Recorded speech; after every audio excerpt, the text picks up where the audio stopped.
noches para todos los dominicanos. Muchísimas gracias por acompañarnos en esta su propuesta final, domingo 20 de junio, año 2021. Muchísimas gracias por su compañía. Esta es propuesta final. El señor Alexander Valenzuela, una servidora Joanna Valenzuela con ustedes, Teleradio América, canales 12 y 45, realidades.com.do. También por allí pueden vernos y a través de nuestras plataformas de redes sociales. ¿Qué le pasa? Sí, un cruce que hizo ahí Santana, pero está bien, no pasa nada. Santana es Sí, bueno. Santana es una estrella. Sí. Buenas noches, señor Valenzuela. Saludos, compañeras, saludos para nuestra audiencia. Es la de Teleradio América, canales 1245.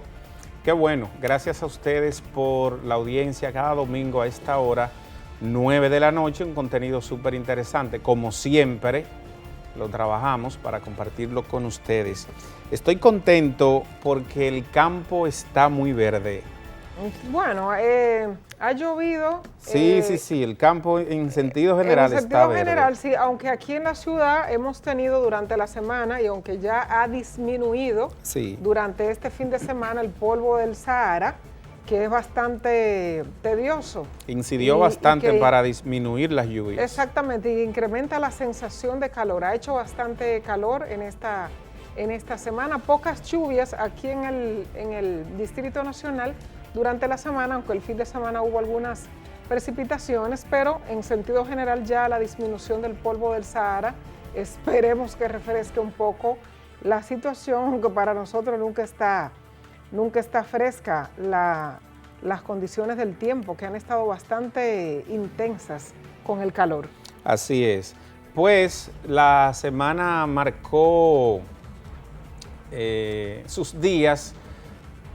La noticia principal ha sido el aumento del precio del pan. Los industriales de la harina entraron al principio y dijeron que no iba a ningún tipo de aumento. Sin embargo, al miércoles de la semana que concluye, ya los panaderos y distribuidores y los comerciantes en sentido general habían aumentado el precio del pan con entre 2 y 3 pesos. En el 100% en algunos casos, pero en la mayoría de los casos lo aumentaron a 2 por 15, oiga qué cosa, y a 8 pesos la unidad. Es una situación que es un tanto delicada para el gobierno, para la tranquilidad de la sociedad, de la población, en sentido general, y se le agrega un valor importante a propósito de la crisis que estamos viviendo y del alza en otros productos de la canasta básica familiar. Yo creo que es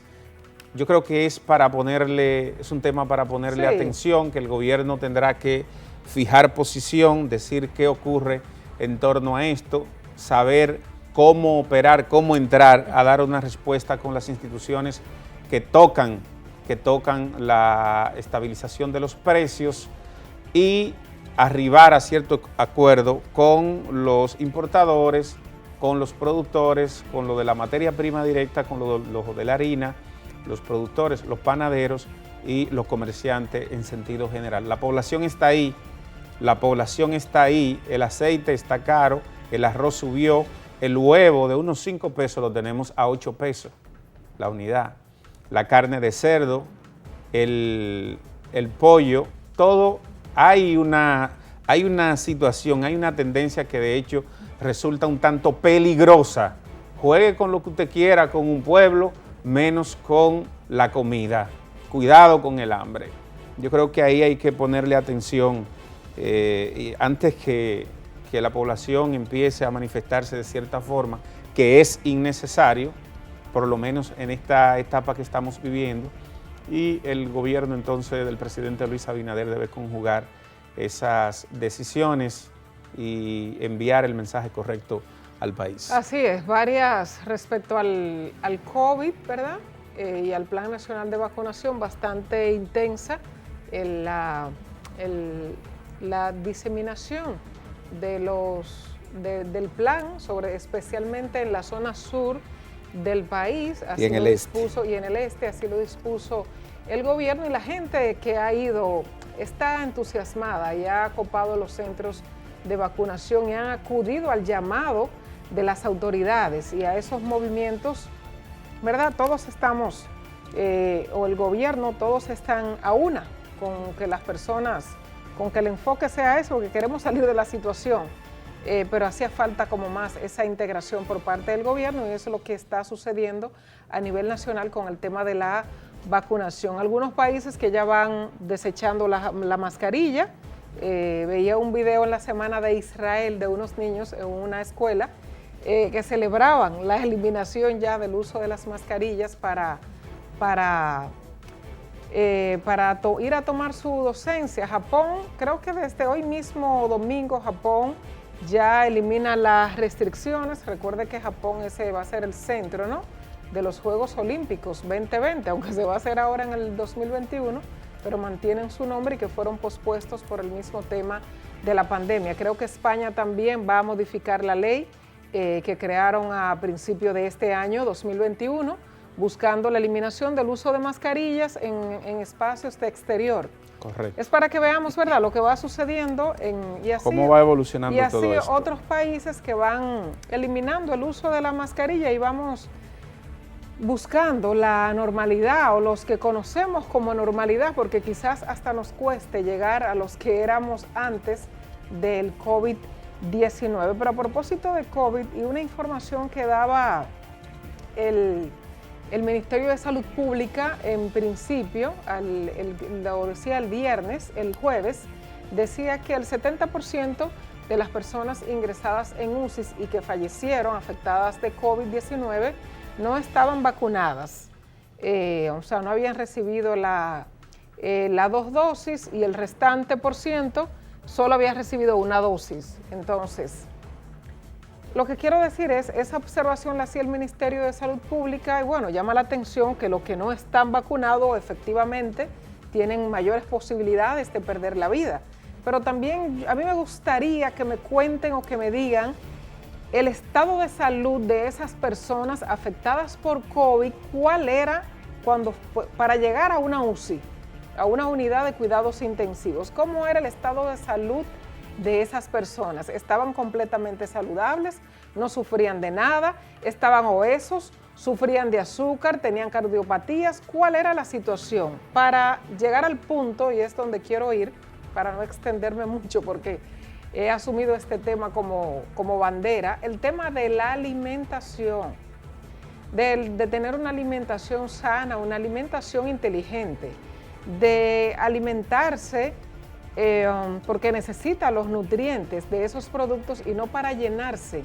Entonces, ¿cómo hacemos o cómo buscamos alimentos sanos y que aporten a tu cuerpo, no que te destruyan? Porque hay alimentos que destruyen, por ejemplo, el sistema inmunológico. Lo saben los médicos. Insisto en que tenemos que hacer una campaña orientada con el tema de la alimentación para que las personas sepan cuáles productos hay que ir eliminando poco a poco de la vida de uno, porque no le aportan prácticamente nada. Y si se van a ingerir, tiene que ser en mínimas, en muy pocas cantidades. Insisto, el tema del azúcar, el tema de las harinas refinadas, el alcohol, esos productos, el cigarro. O sea, ¿cuál era la condición de esos pacientes que llegaron a una UCI y que fallecieron? ¿Cuál era su estado de salud previo al COVID? Porque no todo el que le da COVID ha terminado en una sala de un hospital. No ha tenido que ser intervenido. Hay muchas personas que le ha dado COVID y ni siquiera se han enterado que le ha dado el virus. Otros que le ha dado y han sido muy leves, han estado en su casa sin mayores inconvenientes. Entonces, ¿cuáles han terminado? La condición de salud de ese paciente, ¿cuál era para terminar en una UCI?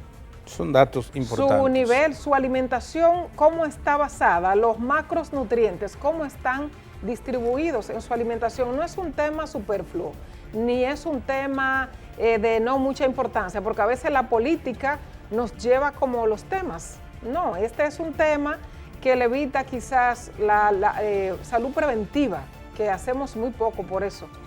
Entonces luego terminamos en una farmacia comprando 800,000 medicamentos con cosas que pudieron haber sido prevenibles. Muchos padecimientos de lo que terminamos en los médicos. Hay que llegar a la vejez, pero llegar a la vejez en un estado de salud, no siendo usted una carga y un peso para usted mismo o siendo una carga para su familia. Porque a veces termina así, siendo una carga para el propio Estado, que tiene que destinar un presupuesto de personas con enfermedades que pudieron haberse evitado con una buena alimentación, por ejemplo. Entonces, además de que me digan que esas personas fallecieron porque no se habían puesto las 2 dosis de vacuna, también me gustaría que me digan su condición de salud, cuál era. O sea, cómo los encontró el COVID a esas personas. Eso sería bueno saberlo también, para que y orientar a las personas con el tema de la alimentación inteligente, con la alimentación sana. No voy a abandonar ese tema y el tema de los ejercicios. No podemos seguir sentados, no, porque es que entonces la idea es llegar a la vejez. Nadie quiere morirse joven, pero bueno, llegar a la vejez, ¿en cuáles condiciones?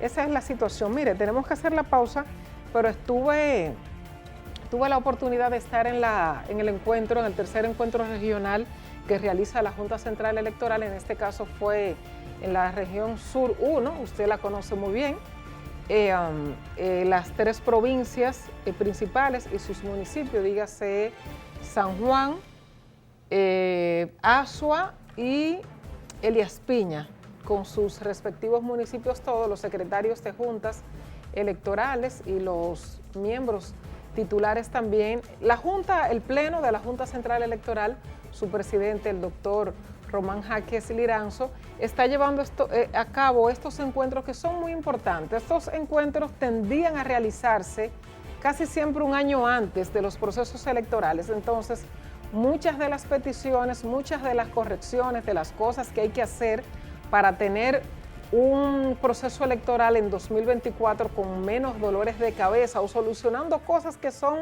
muchas veces hasta simples, pero que si no se atienden a tiempo, pasa eso, ¿no? Todo atomizado y son muchas, es mucho el trabajo que hay que realizar y luego se acumula todo. Entonces, tuve la oportunidad de estar allí en San Juan, específicamente el jueves, en ese encuentro regional que realiza la Junta Central Electoral, y bueno, hablaban ahí los miembros titulares, los secretarios, de las necesidades de sus juntas electorales, qué hay que hacer y situaciones que hay que evitar para que no se repitan en los procesos electorales de cada cuatrienio, y la observación que hacía el presidente de la Junta Central Electoral sobre el comportamiento de muchos miembros de juntas electorales, comportamientos que no deben repetirse, ¿no? Cómo debe asumir con responsabilidad el miembro de junta electoral al momento de las elecciones y lo que toca, porque no es fácil, ¿verdad? Llevar a cabo enfrentarse a esos intereses a cruzados. Todos los intereses, sí, que llegan al momento o el día de las elecciones, pero son encuentros muy interesantes y se trabajan con muchísimo tiempo porque, bueno, esa es la idea, no llegar a realizarlo un año antes del proceso electoral, sino iniciar ahora y que pueda también presupuestarse, como decía el presidente de la Junta Central Electoral, para atender esas peticiones de manera oportuna. Así es. Vamos entonces, nuestra invitada de la noche está con nosotros. Es Gloria Reyes, es la directora de Supérate, antiguo Prosolio, Progresando con Solidaridad. Hay un nuevo reenfoque, hay una nueva visión que abarca, que toca a los sectores más vulnerables, a la gente que necesita la asistencia social del gobierno, y de eso ella viene a conversar con nosotros. Es muy interesante por el momento en que estamos viviendo ahora. Me voy a referir, será después de la entrevista, a una situación que se ha venido dando de manera en espiral. Se ha venido creando una sensación, una especie de intranquilidad, sobre todo en el sector agropecuario, productores desechando los productos, cierto tipo de manifestación, y yo lo he resumido como la continuidad del daño que ha hecho el Partido de la Liberación Dominicana en estos últimos mandatos y lo que están haciendo y siguen haciendo ahora desde la oposición. Me voy a referir al tema después de nuestra entrevista al regresar. Las 5 de la semana. Ya volvemos.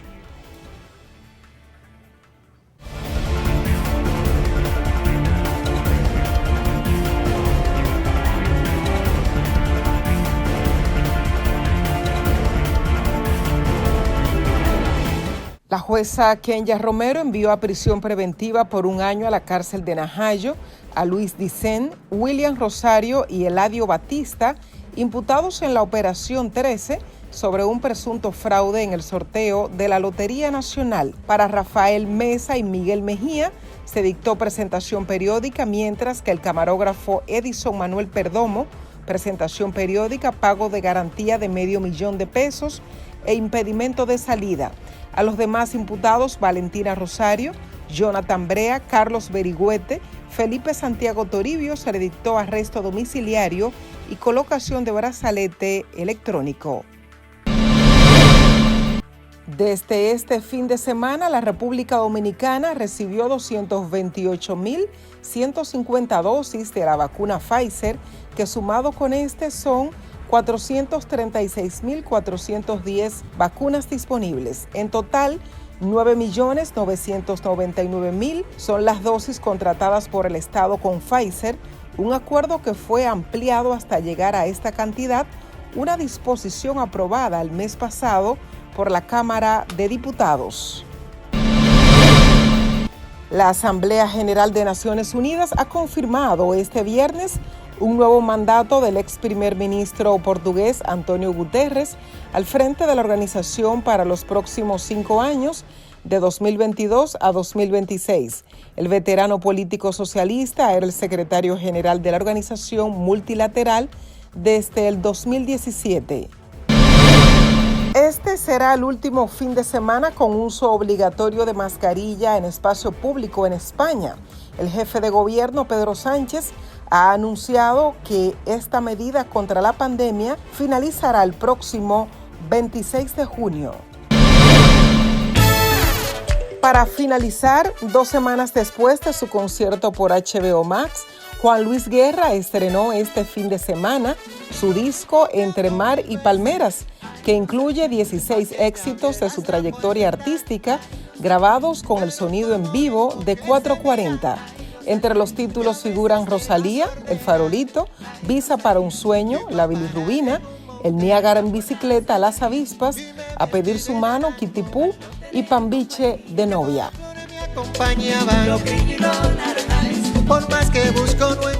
Propuesta final. Oye niña, dímelo pronto, Rosalía.